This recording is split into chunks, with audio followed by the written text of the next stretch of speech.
अस्सलाम वालेकुम everyone, welcome back to my kitchen. आज मैं आप सबके साथ बहुत ही स्पेशल हॉट चॉकलेट की रेसिपी शेयर करने वाली हूँ। रेसिपी स्टार्ट करने से पहले अगर आप मेरे चैनल पे नए हैं तो please like share and subscribe and don't forget to press the bell icon ताकि मेरी आने वाली तमाम तरह रेसिपीज़ आपसे मिस ना हो सकें। यहाँ पे मैं सबसे पहले डार्क चॉकलेट की एक बार ले लूँगी और नाइफ़ की हेल्प से उसको फाइन चॉप कर लूँगी। आप देख सकते हैं ये यहाँ पे मैंने डार्क चॉकलेट को चॉप कर लिया। आप डार्क चॉकलेट चिप्स का भी इस्तेमाल कर सकते हैं।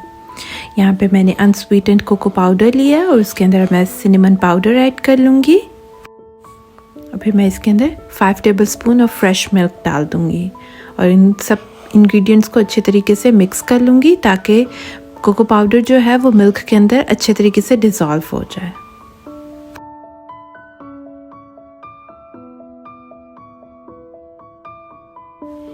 यहाँ पे मैं एक सॉस पैन ले लूँगी और उसके अंदर 500 मिलीलीटर फ्रेश मिल्क ऐड कर दूँगी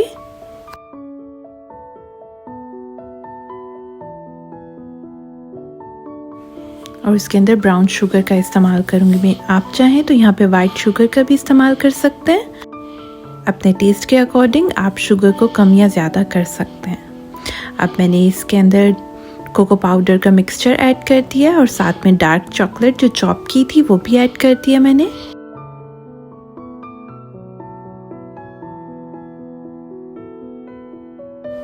जब आप डार्क चॉकलेट को दूध के अंदर शामिल करते हैं तो विस्क की हेल्प से अच्छे तरीके से मिक्स करना बहुत ज़रूरी है ताकि हमारी चॉकलेट नीचे से जले नहीं। ये देख सकते हैं आप तमाम तरह इंग्रेडिएंट्स सब मिक्स हो चुके हैं। यहाँ पे कंटिन्यूसली विस्क करती रहूँगी मैं ताकि हमारी चॉकलेट नीचे से जले नहीं। इसको सिर्फ 4 से 5 मिनट पकाने की ज़रूरत है, इससे ज़्यादा नहीं हम पकाएंगे इसको। अल्हम्दुलिल्लाह अब हमारी हॉट चॉकलेट बिल्कुल रेडी हो चुकी है। अब हम इसको सर्विंग कप्स में डाल लेंगे। अगर आपको मेरी आज की रेसिपी अच्छी लगी है तो प्लीज़ इसका फीडबैक ज़रूर दीजिएगा। I will be meeting you in next one. Until take care yourself. अल्लाह हाफ़िज़।